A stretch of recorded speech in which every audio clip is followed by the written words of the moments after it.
Nimena official muri gahunda y'amakuru agezweho tujye guhera mu karere ka Rubavu ni mu ntara y'Iburengerazuba aho gitifu yasabwe ubusobanuro bw'impamvu abaturage barwara amavunja.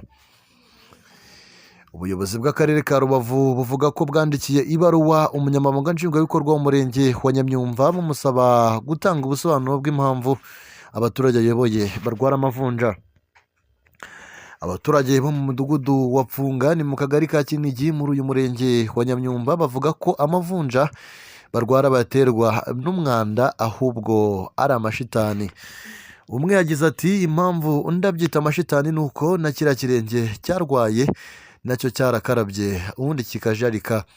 Undi ati ni ibitererezanyo ntabwo wavuga ko ari umwanda, umwana yari muzima. Ati cyakora abaturage bamwe bemeza ko bagenzi babo badakwiye kuvuga ko ari amashitani ahubwo ari umwanda. Umwe yagize ati nibyo kuko iyo aryamye kabiri gatatu atoga naho atamugera no mu mutwe yamugeramo.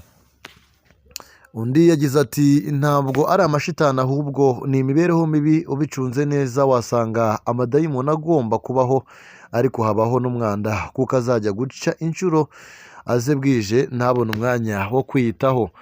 Umuyobozi w'akarere ka Rubavu Murindwa Prosper avuga ko yamaze kwandikira ibaruwa umunyamabanga nshingwabikorwa w'umurenge wa Nyamyumba ngo atange ubusobanuro by'impamvu abaturage ayoboye barwara amavunja. Ati ubuyobozi bw'umurenge twamwandikiye tumusaba ubusobanuro, tumubaza niyihe mpamvu ku ifasi ayobora harimo abantu barwaye amavunja. Meya Murindwa anavuga ko ikigo nderabuzima kiri ahegereye abaturage barwaye amavunja igomba kubibazwa. Ati ikigo nderabuzima cyo muri ako gace nacyo kigomba kubibazwa kuko gifite umukozi uhembwa ku kwezi ushinzwe ibikorwa byo mu baturage, ushinzwe ubukangurambaga, isuku, ushinzwe ibyo byose. Ntabwo tuzongera kubona umuntu urwaye amavunja ngo dukomeze urugendo. Tuzasubira inyuma turebe ngo ninde utarakoze icyo yagombaga gukora. Ubuyobozi bw'akarere buvuga ko iki kibazo bwagihagurukiye ku buryo nta muturage uzongera kugaragarwaho amavunja muri uyu murenge wa Nyamyumba. Habarurwa abaturage 7 barwaye amavunja yo mu 3 bari bafite ikibazo cy'amavunja ariko abagera kuri 4 bakaba barayakize. Turacyari hano ku Imena official, reka dukomeze n'amakuru yacu turekeze muri Repubulika Iharanira Demokarasi ya Kongo aho rwose imirwano igikomeje ni muri Rubero. Inyeshyamba ruracyambikanye rwose hagati ya M23 ndetse na FARDC ku munsi wa 5 w'imirwano. Guhera saa 9 za mu gitondo kuri uyu wa 3 kuri wa 5 tariki ya 6 Ukuboza 2024 imirwano yakomeje muri teritwari ya Rubero hagati y'inyeshyamba za M23 n'ingabo za Kongo zishyigiwe na Bazalendo. Imirwano iravugwa hagati ya Hutwe na Kivako ni mu muhanda wa Kisenge Matembe nk'uko amakuru aturuka mu bice atangazwa n'ibinyamakuru byo muri Kongo nka Kivu Morning Post ibivuga. Ejo kuwa 4 byibuze abasivile 2 bapfiriye mu mirwano mu gace ka Kavingu, isoko rinini rya Kisenge nyuma y'igisasu cyahaguye mu gitondo cyo kuri uyu wa 5. Urusaku rw'imbunda ntozi n'iziremereye zumvikanye muri ako karere ku munsi wa 5 wikurikiranya mu mirwano. Kuva kuwa mbere ushize urujya n'uruza ku muhanda wa Rubero Kirumba Kanyabayonga wakomeje gufungwa nyuma y'iyi mirwano ikomeje imaze iminsi 5. Muri iyi minsi 5 y'imirwano ikaze nta kintu na kimwe kiratangazwa na guverinoma ya Kinshasa ku mirwano ikomeje kugaragara muri kariya gace k'intara ya Kivu y'Amajyaruguru. Nimena official turacyari mu makuru agezweho kano kanya, nizera ko akomeje kugenda akunogera. Reka dukomereze kuri no nkuru ifite umutwe ugira uti twatunguwe no kumva ibyo bintu duhungire hasubiza Michel Long washinje RDF kuba Maputo. Minisitiri w'Ububanyi n'Amahanga Ambasaderi Olivier Nduhungire yavuze ko u Rwanda rwatunguwe no kumva amakuru ashinja ingabo zarwo kuba Maputo mu bikorwa byo guhangana n'abigaragambya. ibi birego ku ngabo z'u Rwanda Minisitiri Nduhungirehe yabigarutseho kuri uyu wa gatatu tariki ya 4 Ukuboza 2024 mu kiganiro yagiranye n'abanyamakuru mu Bwongereza mu nama y'ikigo mpuzamahanga kitegamiye kuri leta gishinzwe ububanyi n'amahanga Chatham House. Umwe mu bari muri iki kiganiro ni umunyamakuru akaba n'umwanditsi w'ibitabo Michel Laurent ukunze kumvikana mu mvugo zibasira ubuyobozi bw'u Rwanda. Michel Laurent yabajije Nduhungirehe icyo avuga ku birego bashinja ingabo z'u Rwanda ku Maputo. Yagize ati, ndabaza niba minisitiri ashobora kutubwira mu by'ukuri aho ingabo z'u Rwanda ziri muri Mozambique. Utavuga rumwe n'ubutegetsi muri Mozambique wahunze igihugu yasabye ingabo z'u Rwanda kuva mu gihugu. Twabonye ibirego ku mbuga nkoranyambaga birimo n'ibivuga ko zarashe abigaragambya bamagana ibyavuye mu matora.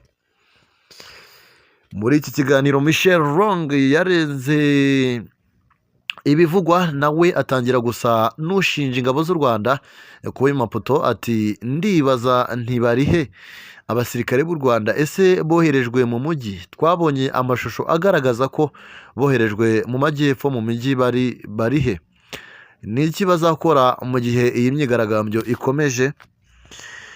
Nyuma y'amatora y'umukuru w'igihugu muri Mozambique nibwo hatangiye gukwirakwizwa amakuru avuga ko ingabo z'u Rwanda zageze i Maputo mu bikorwa byo guhosha imyigaragambyo y'abaturage igamije kwamagana intsinzi ya Daniel Chapo umwanya w'umukuru w'igihugu.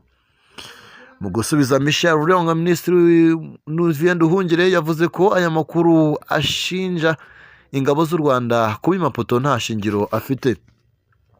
Ati, twasomye ayo makuru y'abatavuga rumwe n'ubutegetsi muri Mozambique ko ingabo z'u Rwanda ziri Maputo zifasha abasirikare b'igihugu guhangana n'abigaragambya. Ati, twaratunguwe kubera ko aho ingabo z'u Rwanda ziri ni ku mpera mu majyaruguru muri ntara ya Cabo Delgado. Ati, twarabisomye ni ibihuha byakwirakwiye ku mbuga nkoranyambaga. Ati, twabonye minisiteri y'ingabo muri Mozambique ivuga ko ibi atari ukuri. Twabonye itangazo rya Minisiteri y'Ububanyi n'Amahanga ivuga ko atari kuri, ndetse umuryango w'ubumwe bw'Uburayi wavuze ko atari byo. Yakomeje avuga ko ariko murabizi muri iki gihe tubamo cy'imbuga nkoranyambaga umuntu ashobora kubyuka agakwirakwiza ibihuha, ibintu bitumvikana, kuko ingabo z'u Rwanda ziri muri Cabo Delgado muri Mozambique mu majyaruguru ya Mozambique zishobora kuva muri kilometero 1700 zikajya i Maputo guhangana n'abatavuga rumwe n'ubutegetsi muri Mozambique. Nduhungirehe yavuze ko hari icyizere ku kibazo cy'imyigaragambyo kiri muri Mozambique kizakemuka vuba kuko yanagabanyije ubukana. Ibyatangajwe na Nduhungirehe bijya gusa neza n'ibyatangajwe n'umuvugizi w'ingabo z'u Rwanda Brigadier General Ronald Rwivanga, washimangiye ko nta ngabo z'u Rwanda ziri mu Maputo mu murwa mukuru wa Mozambique. Yemeza ko nta hantu na hato zihuriye n'imyigaragambyo imaze iminsi iri kubera mu mujyi wa Maputo. Imyigaragambyo y'i Maputo yatangiye nyuma y'uko ibyatangajwe na Daniel Chapo w'ishyaka Frelimo yegukanye intsinzi mu matora y'umukuru w'igihugu asimbura Philippe Nyusi.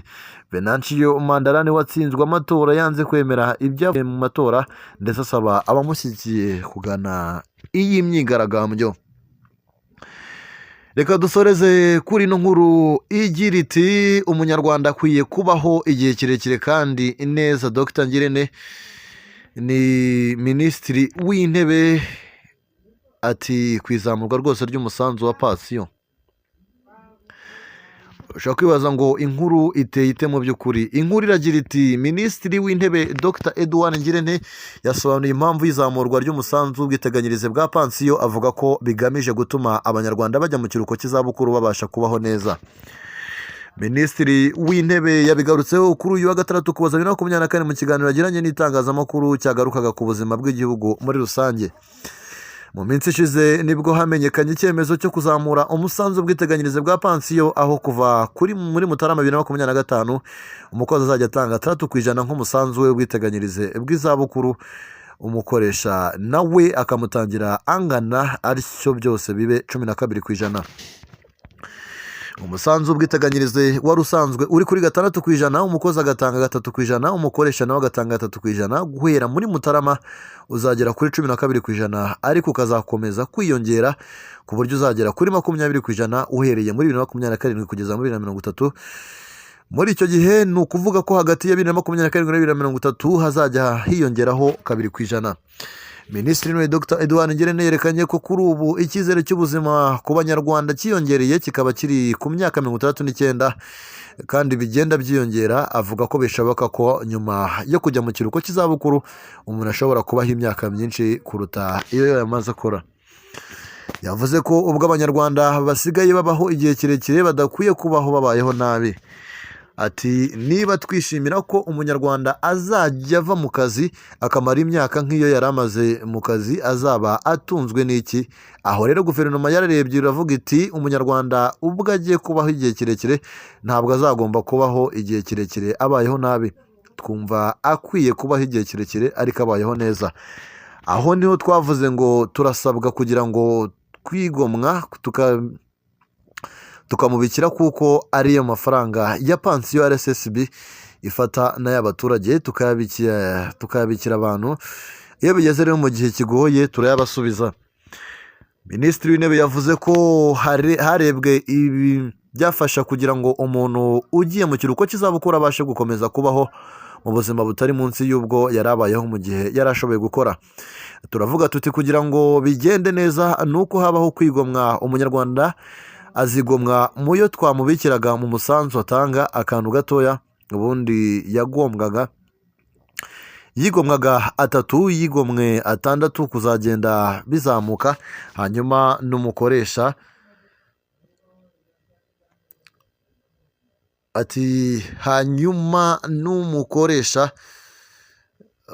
we nawe agira ikindi kintu yigomwa. Mu by'ukuri niyo ntangiriro yo gutekereza amavugurura ya pansiyo. Yavuze ko ibyo byose byakozwe mu nyungu z'abanyarwanda kugira ngo umuntu ujya muri pansiyo azabashe gukomeza kubona ibyangombwa nkenerwa nko kwishyura inzu, kwishyurira amashuri y'umwana n'ibindi. Ku kijyanye n'abavuga ko bishobora kuba bitunguranye ndetse hari n'abakoresha bazagora guhita bayishyira mu bikorwa, Minisitiri we Dr Edouard Ngirente yavuze ko leta izabaherekeza ku buryo bibasha gushyirwa mu bikorwa bitabaye umutwaro.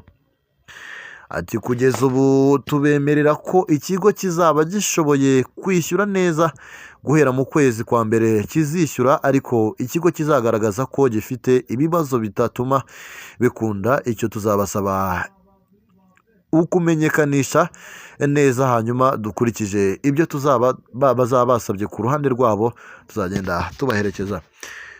Tuzabaherekeza turi leta iherekeza abaturage, ntabwo tuzatererana ibigo bitazashobora kwishyura mu kwa mbere. Nta kibazo kizavukamo kandi nabo twaraganiriye. Abakoresha nabo twemeza ko nta mukoresha wifuza kubona umukozi wamukoreye imyaka 20 cyangwa 30 ejo adashobora kwigurira isabune yo gukaraba. Minisitiri w'Intebe yasabye abanyarwanda bose gushyigikira icyo cyemezo kuko leta yagifashe ireberera ahazaza heza h'abaturage. Hano dusoreje amakuru twe twabategura neza ko yabashije kubagubwa neza. Mukomeje mugire ibihe byiza cyane byuzuyemo umunezero. Mukande subscribe batarakanda subscribe. Bye bye.